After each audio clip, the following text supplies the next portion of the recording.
You ever think about the government coming in and into your own home and murdering your own pet? Maybe you just so happen to have a pet raccoon or a pet squirrel lying around in your house. And would it ever entertain you as a thought to think that the government would come in and just murder your pets? Fortunately for a NYC home dweller, that was the case. And a little bit later in the show, we're going to talk a little bit more about government overreach, or at least as much as Andrew and I see it. When a lady got arrested at her own home because her kid was out walking. I'm Sal. We got Andrew with us today. We the Patriots podcast. Let's get right into it.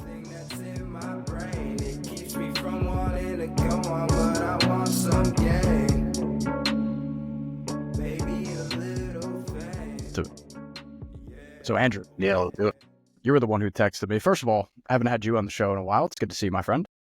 How are it's you? great to be here again. Yeah, absolutely. You texted me about Peanut. I did bring up You said we Peanut, had to do a show about Peanut. and I said we had to do a show about Peanut. And I think Peanut's a microcosm of an issue with government overreach in general. And I think the title of the show might be "You Don't Hate Government Enough," because of things like this, because of things like this, like Peanut, like the raccoon, like this lady who was arrested for letting her kid walk to the store. There's so many different avenues in which the government practices overreach in everyday life. And I think Peanut's a good example to talk about because, yeah, he's kind of become a meme. It's kind of become a joke, like rest in peace, Peanut, or, we're going to have another revolution because of Peanut the squirrel. But, in some,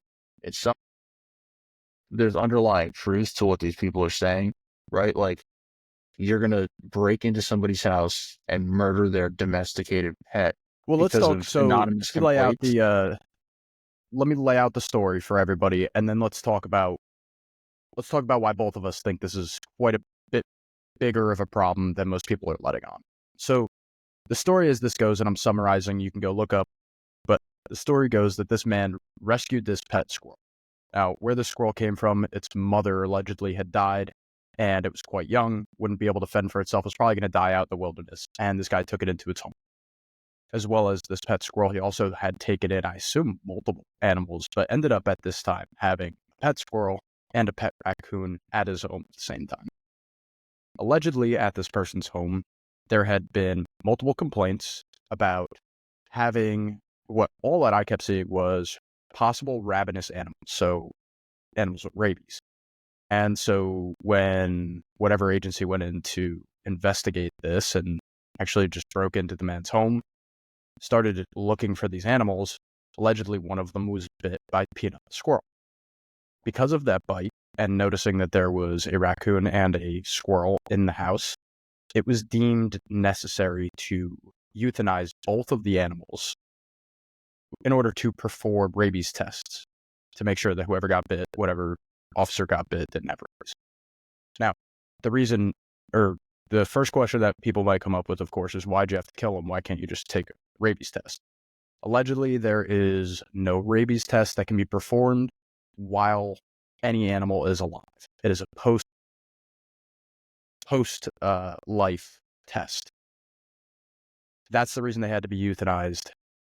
Now let's talk about why it's kind of a little bit insane. So, first of all, I don't think that either of us are old enough to remember the fact that there was a guy who just had a huge fight, actually, the other day. Good old Mike Tyson.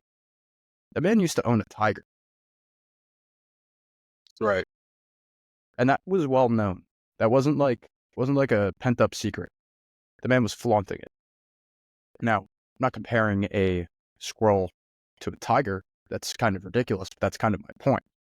There are people around this country and around this world who keep domesticated pets that are actually a danger to society. Talk about chimpanzees.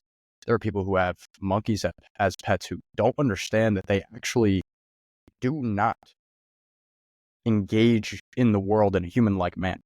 And so they're very tribalistic, very standoffish, and other than the person that it might see, if you are a person, as its mother or father figure, it might attack someone. Now, when you're talking about a squirrel, this is where I think I make my argument. You can make an argument for the old grandma who didn't know what she was getting into with the chimpanzee. That you might have to go in there and Maybe if things get crazy, that chimpanzee gets euthanized. Right. You're talking about a squirrel. Talking about a squirrel. The severe threat is someone needs to go get a rabies shot, a rabies test. I mean, That was my first thought too, is why, so were they just trying to avoid having this officer get rabies shots? I mean, to me, that so doesn't justify again, killing someone's pet. Go get rabies shots and call it safe. right. If there's nothing else that you could do, I'm not a great understander of rabies in general, but from what I was reading in this article, you cannot perform a rabies test on a non-human unless that non-human is dead. So you're not going to perform a rabies test while the raccoon is alive, and you're not going to perform a rabies test on the squirrel while it's alive. So their reasoning follows a logic. My only issue is the logic tends down a, like that, you love saying that term that everybody loves to say and it's overused, but the slippery slope thing. The government has the ability to knock down your door and do this. The idea is, what are they also capable of doing without any No accountability at all whatsoever. There's right. another. What did you think about the issue before we move on to the lady? Well, there's another case I could think of too, where I'm assuming it's another wildlife officer, it was in Florida, actually euthanized the wrong snake from, I remember this was a breeder, this was terrible. a snake breeder. Yeah. It was worth like $100,000 or something. It's $100,000 snake, and the cops go in there and they euthanize the wrong one, right? And the cops going already, oh, don't worry about it. The state's going to take care of it. Yeah, meaning like the state, everybody is going to have to, with our money, Pay for this guy's fuck pay up. this guy to reimburse it, right? To reimburse this snake owner, the snake breeder. But that still doesn't replace the snake that he had, right? I mean, I don't know too much about snakes, but I'm sure they're all a little bit different. They have their own personalities. They're incredibly rare. Maybe it's not replaceable, and you would just be getting the $100,000 that it was allegedly worth. What lesson does that teach the cop who fucked this up? There's no accountability, and these are just three examples 100%. Yep. off the top of our head that we're thinking of. How much more does this actually happen that doesn't make the news, that we don't talk about? And, I feel like as a culture in America, we kind of have always given the government a pass on these things. Like they have our best interest at heart, right? They didn't mean to do it. But when you think about it, there really is no accountability for these things, especially these mess ups. And I don't really know if that aligns with what our forefathers thought our country would be. I don't think that it aligns with our core values for sure. I'll tell you where the blame does lie, though, because it doesn't lie with the officers that walked in. They did their job. They reported the incident, and I'm sure that everything that was done was not done because they said it had to be done. I guarantee you, even the officer that was bit was just reporting the incident, the way that he's told to write down that's everything. The difference between this case and the snake case. Correct. Right. And even in that snake case, though, because you have an officer who fucked up, but at the end of the day, the blame goes to the head of the department. Whoever gave the A-OK to, so let's talk about that snake case, because I actually love that. If you haven't seen this video, I'll try to find it and link it in the description because it's fantastic. You have I don't know, I think you're correct. I think it's a snake breeder, and the snake breeder is videotaping the cops who now come in, and they absolutely had a warrant to euthanize X number of snakes. X number of snakes were deemed, I don't know if it was illegal or exotic or whatever they deemed them, that it wasn't allowed for him to have them, and they had a list. They came in and they murdered a snake that was, I think it was somewhere in the verge of $50,000 to $100,000 in value, the snake itself. And the reason it was so expensive is because you just don't find those snakes. So it's not like you just get that money and you go buy that snake again. No, like that would just so happen be what that guy would get for that snake. Finding it again would be a gem. Right? And that's how that needs to be thought of.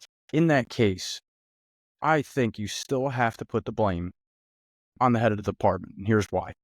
That person wasn't overseeing the entire operation. When you have an operation that could go that sideways, that could end up costing the state or the department itself hundreds of thousands of dollars, which is what it ended up doing, you have a responsibility as the head of the department or whoever it is that's managing that staff that's actually performing that execution, for lack of a better term. That's what it is. But the people going and doing that euthanizing, not having oversight there is completely on the head of the department. And again, I think you come back now to Peanut and Fred the raccoon. You're talking about, in this case, government overreach, yes, but the blame, I think, falls not on the officers that walked in that house that day, because they were given orders, but you're talking about the leadership that gave the A-OK that this optics looks good for us to kill a pet squirrel and a pet raccoon. The optics are fun. That person deserves to get a lot of blame. I agree with that. And then I also tend to think, my mind goes to the question of, why does one person have that much power to be able to even check Correct. off something with those kind of optics, right? You have two domesticated animals, right? How would it have been different if a cop went into someone's house and like a cat bit them? Cats play bite all the time, you know? Might have rabies. So maybe they weren't play biting and they were just defending themselves. Maybe that's what poor Peanut was doing. You know, I just don't. It's really frustrating to me that an American citizen can be in their own castle, minding their own business, and have the government intrude into that and quite literally take something from them unjustly. That's the way I see this. And I think it So really it doesn't matter to you warrants at all. a discussion. It doesn't matter of, to you at all that it's a squirrel, it's a raccoon. That doesn't bother you. No, I'm looking at it as someone's domesticated pet, because it was. It absolutely I was. agree. To me, it's the same as someone's cat or dog. And I'm looking at strictly the fact that, okay, yes, some people are like, oh, what does it matter? It's a squirrel. I'm looking at the fact that the bigger issue here is, to me, the government can barge into your house and take something of yours without a warrant, without probable cause, a living thing, really, at the end of the day, and murder it under the guise of public health, quote unquote. Yep. Well, that's getting back to the core issue, and I think that's where the argument needs to be had. Yeah, And that's where there is an argument. And that's what I mean, that's kind of what bothers me the most, is that, what public health threat really was there. You're not going there to do an investigation. You were going there to do an execution, is what it sounded like to me. Like, why were you out? Like, what were you there for? To confiscate the animals to begin with? What do you expect? You expect an animal to, with a stranger that comes up to it, you expect it to potentially not bite you? I mean, it's obvious. Well, here's what I was by thinking the before we behavior move of on this here, thing, because that it wasn't rabid. it's fucking funny. But it either had to be out of its cage, or cop had to go up to its cage and go Go up to its cage. Yeah, pointing its exactly. finger into the cage. Yeah, dude. Right? There's I only have rabies two. now. It's fucked up. So I think that the reason that I wanted to talk about the follow-up article, unless you had anything more specific on the Peanut the squirrel, I think that these two tie together. They do. Now we're talking about the other article. I will definitely try to link both of these. Find a good Peanut article, and we'll find in the article that I sent over to you, Andrew. This one really blew my mind. So the way that I found it was like a right-wing meme that I found on Twitter, and I'm like, all right, there's no way that this is true. And I clicked on it, and sure as shit, the story came. And here's what the story was, and I'll briefly summarize it again. You guys can go read the whole thing. Basically, so a mother was minding her own business, going about her day, just going about work, comes back from work, comes back home, thinks nothing wrong, but finds out that her kid's been out all day on his own without anybody knowing. Gives him a talking to, kid's in his room crying or whatever, gives him grounds and what. Cops come to her door about a couple hours later, after the whole incident's already been taken care of internally in the house, and the cops arrest them up. They're saying that the kid was unattended to, and this is the reason that they're taking her in. This is where the story kind of gets a little bit fucked up. In order to get this expunged off the record, basically what they would have to do is apologize for the incident. Not only that, they would have to submit, this being the mother and the child, would have to submit to safety classes. They would also have to make sure that the kid, anytime that he was out of the house and the mother couldn't be around, had to have an assigned safety person coach. Who the fuck is that? Or a guard. Then the icing on the cake would be that they would have to download an app, something like Life 360. They didn't mention anything specific, but something like a tracker app that would automatically need to be downloaded on both their phones, the mother and the child, and they would have to be tracked all the time. Now, why do I think these two stories link together? Well, you got two pretty clear examples of what I would deem government overreach. Now, in the argument with Peanut the Squirrel, you're making an argument of government overreach in terms of the use of force that was laid down upon. Now, when you're talking about the mother and her child, you're talking about a couple of different things. Number one, you're talking about telling somebody how to parent their child when that was not causing anybody any sort of harm. Number two, you're also talking about installing tracking software, which is a lot of people will talk about this as if it's a conspiracy, that government is trying to head towards this direction of having citizens tracked.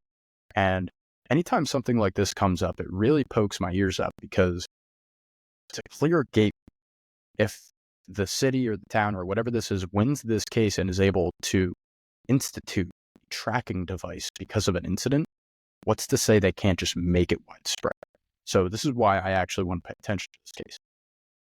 The government overreach to me comes when, number one, you're asking a mother to do something different about her parenting style for the kid. The kid wasn't in any danger. It didn't have a guardian, and it was a younger child. I believe they were 10 or 11 years old. But we're talking about complete light years difference from when these cops were most likely kids and what the way that they grew up.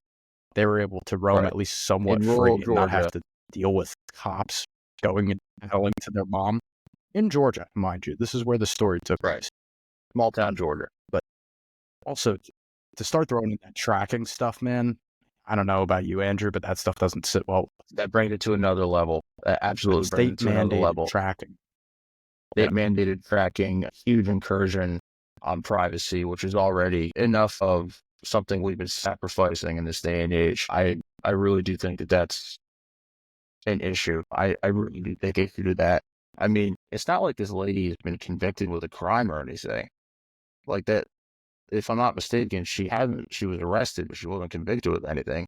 They're trying to coerce her into signing this agreement, but I don't believe she was convicted with a crime. Like, for example, felons and people out on release, if they wear ankle monitors, that's one thing. You can justify that by saying they're, going through the criminal justice system. They're convicted felons. They were convicted of a crime already. That's one thing. But when you're talking about somebody who wasn't even convicted of a crime, let alone a crime that shouldn't even exist, like, this is just basically a whole bunch of nonsense. You have to twist yourself into a pretzel to try and figure out a crime that was committed here. When you talk about tracking in the name of child safety, it, reminds me, about giving up security privacy in the name of security and liberty, right? After 9/11, for example, we have to do this for the greater good. I don't mind giving up a little bit of my liberty or being spied on, so that we're all safer. How can you disagree with that? If you disagree with that, Right. You're X, Y, or Z. In this case, it's, well, there's people that abuse their kids. You're anti-patriotic. Yeah. Right. Exactly. You're anti-patriotic, for kids, because, when kids are involved, as soon as kids are involved, kids' well-beings are involved, people generally don't think rationally, which, I understand. You don't want kids to be abused and they should be protected. But it seems like one of those things to me where people will sacrifice that logic, in cases like this, right? Why should we track people who aren't committed felons or who haven't been convicted of a crime? But when you throw I the would hope child that endangerment thing stops in there, people in their tracks. right? But when you throw the child endangerment thing in there, a lot of people's emotions that go left will probably take over, and that's kind of the first step into transitioning into dropping our citizens as reprehensible, moving towards, okay, well, this is now the norm, right? It's the give an inch, take a mile thing, right? And back to the Ben Franklin quote for me, right? Franklin or Jefferson, right? You don't deserve any liberty if you're going to sacrifice your privacy. And Thought that might be a Jefferson, but I think it is that's Jefferson, a good quote. but it's But yes, it's a great quote. if you're willing to sacrifice your God-given right to privacy and enshrined in our Constitution, and you're willing to give up some of that for some safety, well, let me tell you what. There's a good old You don't deserve your freedom recommended or your amendment. It's a privacy. little bit higher than the one that you're thinking about. Yeah, but there's also an amendment that you should probably read that's a couple of lines up. It's called number 2. You have the right to defend yourself, and you have the right to purchase firearms that can equate you to the darkest threat that you may face. That's the reason that wasn't shrined, was so that if your privacy is barged into and is not taken as a literal fact, as it has been enshrined in the Constitution, or it's supposed to be, you have a different right to back you up there. I agree. And would some people say that you have that right against the government too? I think the founding fathers would say so. You're supposed to. The You're problem, supposed to. the It's problem the is that situation no one would want to be in. in so many ways, our government has become that tyrannical force that our founders got away from. Right. I would argue it's worse in some ways too. I would too. Or perhaps more than they were. Yeah, I think you could definitely make some of that argument. The way I was actually watching something pretty interesting. Yes, we are. I was watching something pretty interesting that was on the founding of the Dutch East Indies, the whole company, and basically how it inflated the entirety of not only England's pocketbooks, but its influence around, how it allowed it to maneuver in the ways that it did. Yeah, understanding how the size of that one company, and also how it enforced it in its beginning, how it was one of the drivers in creating what was a stock market, how the stock market started in first the Netherlands, then moved over to England, then moved over to New York. Fascinating. But understanding how really our whole world now is driven by giant corporations making decisions for everybody and everybody having to follow along. Right. That's what's gotten us to this type of decision making. It's brutal efficiency. When you're talking about saving an officer from rabies possibly by getting a test on 2 animals and killing them, at the end of the day, you're just ruthlessly efficient as a government. Ruthlessly. And I think the whole point of creating a place like America was to take a step back from that ruthlessness and try to deal with the people that are your neighbors. That's what America, I think the founding ideal was supposed to be. Getting pretty far I away think that's from an that amazing is point. the examples I think that we use today. I think that's an amazing point. And you want efficiency in government? That's the whole point of Doge, and I think that's one of the big reasons Trump was elected. But ruthless efficiency, like you're talking about, I really think that's a convenient distinction to make, because it seems authoritarian to me to be able to do that and to close our eyes and then open them again, and then we're somehow at the point where that's accepted, that's okay. We give the government a pass, but just because they're law enforcement, they were just following orders. They have our best interests at heart. The government is trying to harm us. The government, insert whatever common They talking point. have had the monopoly on force for way too long, man. What happens to anybody who has basically unchallenged, unrivaled power is what you look at in terms of the bureaucratic and sometimes the overused police state that is America. Now, I don't think that we're near as bad as some other authoritarian countries, so don't get me wrong. You could go to a place like North Korea and you could laugh at me from the high heavens. Totally understandable. But when you look at some of these examples of people, there's plenty of examples, and the Black community would come to me with millions of videos of people getting arrested for stupid shit. People like getting in an argument with a cop, and all of a sudden that turns into arrest. At a traffic stop, and all of a sudden you're looking a little shady as you're opening your glove compartment. There's millions of videos, and to act like they don't exist, you're an asshole, right? So government overreach, the cops overusing their force is everywhere. Doesn't matter what color you are, it exists. But I'm just saying that's a good example. And you can make this case going back quite a ways. And I think, again, you have this unchallenged rival. Anytime a cop fucks up, you're suing not the cop himself, but you are suing the department. You are suing the state. That is such an unbreakable wall. I am sorry, but until that's fixed, until you have actual accountability held by the Some personal individual who makes a accountability. mistake like that, whether it be a wrongful arrest, whether it be, right, when you have someone who gets killed unjustifiably, until you have that person being accountable for pulling the trigger or for making that booking error, I don't think you're going to see any sort of change at all. I'm sorry, but it's just not going to happen. I agree. It's too much protection. Yeah, and I'm really, there is literally that because budgetary items, a budgetary item in every department. What were you saying? Budgetary item? No, my bad. I'm just going to finish, but there's a budgetary item. There's a budgetary item in every single department and every state for legal fees. That is a part of their accounting every year, right? It's not like they don't know this shit happens. Yeah, I mean, I totally agree. Andrew. That's all I got on this, man. I could go for days, and I'm getting heated. I could feel it. I just want this. Too. This is, I will be honest, it's been fun not to talk about the elections, but I know.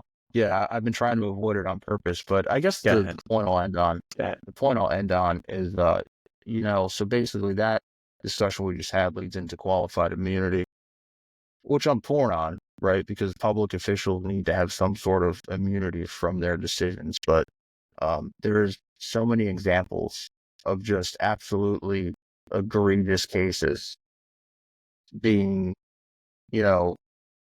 justified by qualified immunity, where the person is protected from making such an egregious error or lapse in judgment. If that doesn't change, nothing will change, if that makes sense. I think the buck really stops. No, I couldn't agree more. With that, to an extent, I don't think it should be done away with entirely, but I think it needs to be reformed. And if and when it is reformed, you just watch at how things will change, right? How false arrests, false immediately attitudes will drop. Stuff will change. Yeah. Oh yeah, absolutely. There will be a lot more care within the job, I feel like, and it's a delicate balance because I wouldn't want a police officer to feel constricted, especially in the heat of the moment where they're protecting themselves, protecting somebody. But there are plenty of situations where it's like, come on, this isn't a dire situation. This isn't a split-second decision you're making here. This is incompetence, and incompetence really needs to start to be filtered out. There's so many cases, like you said before. There's so the many biggest cases thing there. We need to get back to personal accountability. Yep. Yeah. So many cases I can think of that would exemplify that, and you're just thinking of them. Yeah. Yeah. All right. So I want to hear what everybody else's thoughts are. So, as we all know, we missed tons of examples here, and I'd love to get your guys' thoughts. Where we're at as we are as Americans, are we seeing every day, these iPhones, these great smartphone inventions give us great footage of all kinds of stuff. And unfortunately, one thing they do shine a light on, depending on how you look at it, is the amount of police misappropriate actions, I'll call them, that happen on a daily basis. Tell me what you think about people getting recorded in their daily lives. Is that fair to them? Do we all make enough mistakes at work that having video cameras painted on our chest, does that stuff lead us to a worse place, or is it better for the community? We talked a lot about today tracking people, tracking your children, forced tracking by the state. Do you support that? Are you in support of possible state mandated tracking for people who are negligent on their children? This is places where you're going to find it hard to get Andrew or I to agree to the government sanctioning an action as serious as implementing a tracking software or requiring a possibly non-family guardian to monitor my child when I'm not around.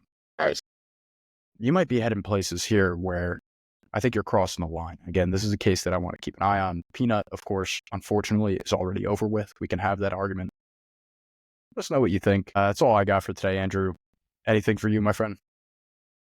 Thanks for watching. Great to be back. We will do it again soon. Awesome, man. I wish I Can't wait would've to have you back fucking on, man. stayed. I wanna be something, not nothing.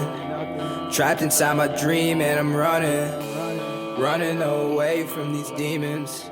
But the feeling's so good, I'ma keep dreaming.